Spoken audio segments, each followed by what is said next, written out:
माझ्या प्रिय लेकरांनो, मी राजमाता जिजाऊ बोलते आहे. जिच्या संस्कारातून शिवबा घडला आणि त्या शिवबामधून एक स्वराज्य उभे राहिले.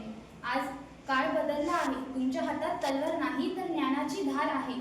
किल्ले नाही तर स्वप्नांची उंच शिखरे आहेत. मी आज तुम्हाला तेच सांगायला आले आहे जे मी माझ्या शिवबाला सांगितले होते. अन्यायापुढे गप्प बसू नका, सत्तेसाठी उभे राहा. माझ्या लेकरांनो, शिक्षण घ्या, प्रगती करा, पण संस्कार विसरू नका आणि अपयश आले तर झुकू नका. मुलींनो, तुमच्यात अपार सामर्थ्य आहे आणि मुलांनो, स्त्रीचा सन्मान करणे हेच खरे शौर्य आहे. तुमच्या मनात देशासाठी काही करण्याची जिद्द असेल तर समजा आजही मी तुमच्या सोबत आहे.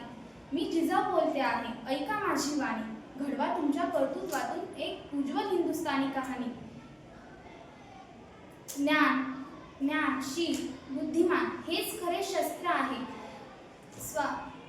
माणुसकीची मशाल हाती हेच खरे राष्ट्र आहे. प्रत्येकात शिवबा आहे. ओळखा त्या तेजाला, तेव्हाच माझे स्वप्न पूर्ण होईल ह्या स्वराज्याच्या उजेडाला. धन्यवाद. जय जिजाऊ, जय शिवराय.